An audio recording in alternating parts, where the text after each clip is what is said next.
Hello guys, it's me again, Ferds, your vlogger, artist in stylish. Sheesh! It's another day, another video na naman ang matutunghayan nyo ngayong araw guys, for the go! Dahil panibagong araw, so panibagong grind na naman tayo for today's video guys. At maulan nga pala ngayong araw, kaya wala tayong magagawa at hindi naman dahilan yan para hindi tayo mag-work for today's video guys. Kaya work lang talaga kahit alam naman natin na ilang linggo na rin na walang tigil ang ulan dahil maraming ang bagyo ang pumapasok dito sa Pilipinas. Pero okay lang yan dahil hindi yan magiging hadlang sa mga pangarap at gusto nating gawin ngayong araw. Woo! And for today's video, araw ng Sabado at marami nga pala kaming event ngayong araw. At dalawang event nga pala ang naka-assign sa akin for today's video. Kaya ano pang hinihintay nyo? Tara at samahan nyo ako for the go! At ngayong araw guys, isasabak tayo sa balloon setup and flower setup. Kaya ano pang hinihintay natin? Tara na! Sheesh! At dito nga pala sa part na ito guys is nandito nga pala ako sa unang part natin sa event natin for today's video guys. At bahay nga lang pala kung saan kami magsisetup ngayong araw guys. At nakatent nga lang pala sila o yung client natin for today's video guys. At kailangan talaga nila ng tent dahil sa harap nga lang pala ng daan gagawin ang mismong event nila for today's video guys. At maulan nga talaga kaya mas mabuti na rin yung maging safety first tayo para hindi naman mabasa o masayang o masira yung birthday party natin for today's video guys, for the go! Kaya nang makarating kami sa bahay ng client natin for today's video guys, is agad-agad na rin namin binaba ang mga kailanganin naming gamit sa event natin ngayong araw para agad din tayong matapos dahil lilipat pa tayo sa kabilang event natin na nasa sa atin ngayong araw guys. Sheesh! At pagkatapos nga namin magbaba ng mga gamit dyan guys is yung client nga natin dahil napakabait is ginawa niya nga na kami agad ng kape dito dahil masarap nga naman talaga uminom ng kape lalo na kapag yung relasyon nyo ay malamig na. Aray ko! Sheesh! Ay, mali pala. Ang sabi ko nga pala, masarap nga pala uminom ng kape kapag ganitong malamig ang panahon at tag-ulan. Hay, nako Ferds, puro ka nalang patama sa mga viewers natin dyan. Kaya pasensyahan tayo sa mga natatamaan dyan. Aray ko! Hay, nako, balik na nga tayo sa pagsisetup natin dito guys. At ang team nga pala ng setup natin for today's video o sa unang event ko na ginanapan ko ngayong araw guys is berry team nga pala yan or strawberry team. At meron lang tayong balloons dito na ginamit natin. Ang kulay nga pala nito ay mayroong dot pink at mayroong light pink and red balloons syempre. At ginamitan lang natin ito ng tatlong panels na mayroong iba't ibang size. At first birthday nga pala ang event na ito guys. Ang events place nga pala kung saan tayo nag-set up for today's video guys is dito yan sa Pandakaki, Pampanga. At dito nga pala sa part na ito guys is patapos na nga pala tayo sa pag-set up natin dito ngayong araw. At kailangan talaga natin bilisan dahil may lilipat pa tayo sa pangalawang event natin. At sa debut setup naman yun or debut full package nga pala ang avail ng client natin sa pangalawang event natin na gaganapan natin ngayong araw guys. At ang kasama ko nga pala dito na nag-set up sa strawberry team guys ay si Jinil at si kuya ko naman yung driver dito guys. At dito nga pala sa part na ito is natapos na nga ako sa paglalagay ng mga balloons dito kaya unti-unti ko na rin nilagay mga kailanganin pa na design dito sa event natin ngayong araw para mas lalo pa natin itong mapaganda at may satisfied natin ang client natin for today's video guys. Kasi bilang event stylist, dapat ganun naman talaga yung ginagawa natin. Kailangan nating ma-reach yung expectation ng mismong client natin para mapasaya natin sila sa bawat event or setup na ginagawa natin para sa event o celebration na ginaganapan nila. At yun nga guys, hindi naman tayo nabigo sa unang setup natin for today's video guys. Dahil na-appreciate nga ng client o na-satisfied nga yung client natin sa ginawa ko ngayong araw sa setup natin for today's video guys. For the go! Sheesh! At dito nga pala sa part na ito guys is agad-agad na rin pala kaming bumiyahe at nakarating na rin kami kung saan kami mag-e-event sa pangalawang event natin for today's video guys. At debut event nga pala ang setup natin ngayong araw kaya wala na tayong dapat pang sayangin na oras at tara na at samahan nyo ako sa pangalawang event natin for today's video guys for the go! Kaya nang ma-check namin yung venue dito guys is wala na rin kaming sinayang na oras. At pagkababa namin sa mga gamit dito is sinanong ko na nga yung client kung saan natin itatayo ang backdrop dito guys. At sinimulan ko na nga ang pagtatayo ng backdrop dito guys. At alam nyo ba guys, habang tinatayo ko nga yung backdrop dito is pinatayo ko na lang din muna sa kasama natin na si Jinel, yung entrance arc natin. At tignan nyo naman kasi yung ginawa niya guys. Hay nako, sheesh! Panoorin nyo naman kasi ang ginawa niya sa pinapatayo nating entrance sa kanya. Hay nako tol, ba't mo naman ba kasi pinanggigigilan yung paglalagay ng pagtatayo ng entrance mo dyan? Ano ba kasing meron dyan at gigil na gigil ka?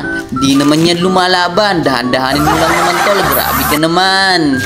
Aray ko! Hay nako tol, wag mo naman kasing ibaling yung galit mo sa mundo dyan sa entrance arc na tinatayo mo. Aray ko!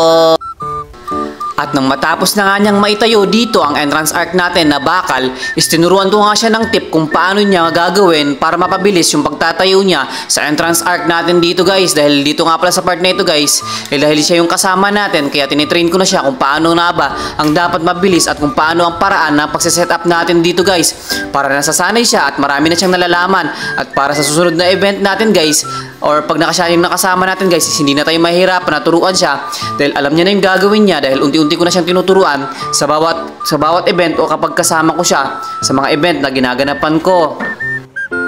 Kaya nang pagkatapos ko siyang bigyan ng tip at tinuruan kung paano gagawin yung mismo entrance arc natin dito guys, tara at panoorin nyo naman ako kung paano ko sineset up ang decor backdrop natin for today's video guys. Sheesh! Kaya ano pang hinihintay natin? Tara, nood na for the go! At ang decor setup design nga pala natin for today's video guys ay Hawaiian setup nga pala yan. So ibig sabihin gagamit tayo dito ng mga colorful flowers or yung parang summer flowers, yung alam niyo yung magagandang flowers kapag maganda or matitingkad na kulay na bulaklak, or sasabihin na lang natin para mas mapadali is mixed flowers ang gagamitin natin for today's video guys, na nakasama pa rin or nakasunod pa rin sa mismong team na gusto ng client natin for today's video guys for the go! At sa debut setup nga pala natin for today's video guys is gumamit nga lang pala ako dito ng 5 panel na merong iba't ibang design at iba-ibang curve. At syempre isama nyo na rin yung mayroon silang iba't ibang kulay. Meron ang main backdrop natin is merong kulay pink at ang side backdrop natin naman is meron tayong mga kulay orange and white. Para maging colorful talaga ang design natin for today's video guys. Sheesh! Aray ko! And of course, ay aray ko, may of course pa tayo dito. At syempre guys, ginamitan din natin ito ng mga white flowers and colorful flowers dito guys na pwedeng nating maging accents sa event setup natin for today's video guys. At kung paano ko nga ba ginagawa ang pagsiset-up dito guys is una ko munang ilagay yung mga mismong screen natin o yung parang panggawa ng kulungan ng manok para doon natin isabit yung mga flowers natin dito guys. At inuna ko ilagay yung mga green leaves natin, white leaves, inilagyan ko rin siya ng kulay pink leaves.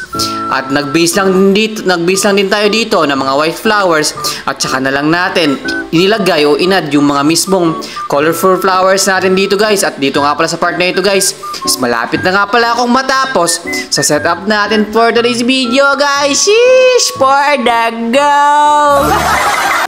At dito nga pala sa part na ito guys is naglalagay na rin ako ng design dito sa ilalim dahil sa mismong panels natin natapos na nga pala ako sa paglalagay ng design natin dito guys. Kaya unting kembot na lang to guys, matatapos na rin to. Sheesh! Dahil ang start nga pala ng party natin for today's video guys alas 4 nga pala ng hapon. Yun nga pala ang sabi ng client sa atin. At yun nga guys, bago nga din naman mag alas 4 ng hapon is natapos din natin ang setup natin for today's video guys. Sheesh! For the go! At alam nyo rin ba guys is dito nga pala sa venue natin dahil hindi naman ito na full function hall nga pala ang event natin, kaya ang ginawa ng client dito guys is nagpalagay nga siya ng air tent dito na yung tinatawag nilang, sabi nilang air tent.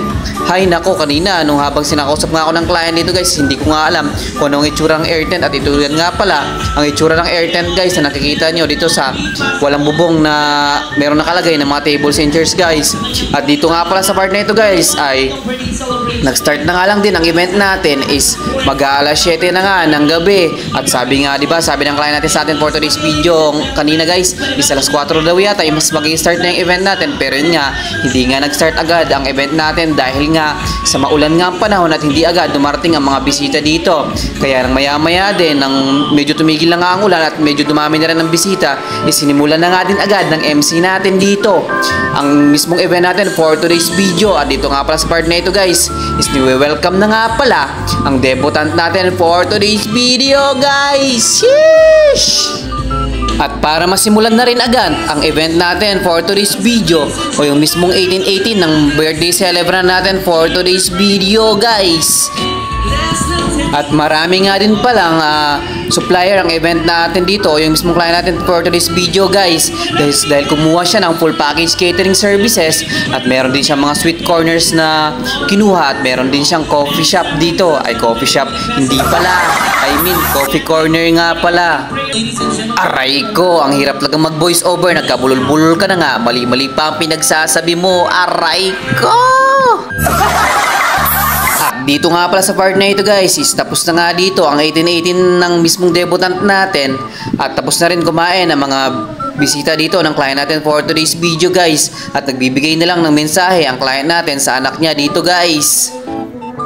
At yan nga pala ang buong nangyari sa event natin for today's video guys. Kaya tara, tignan na natin ang dalawang result ng event natin for today's video guys. For the go! Shit!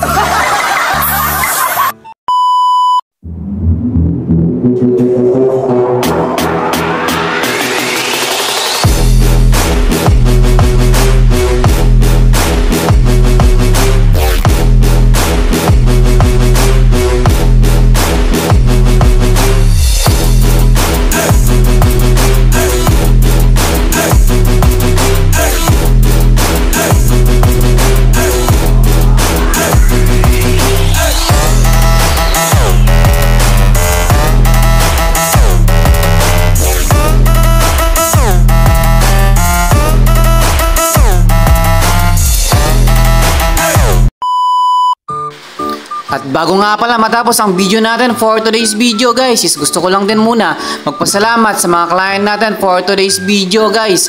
Maraming salamat ma'am and sir sa binigay niyong tiwala sa Arkins Nates Events and Catering Services. Kung umabot ka sa dulo ng video ito, baka naman mag-comment ka naman kung tagasan ka para alam ko kung saan na umabot ang video natin for today's video guys. Kaya it's me again, Ferds, your vlogger, artist and stylish. Sheesh! For the go!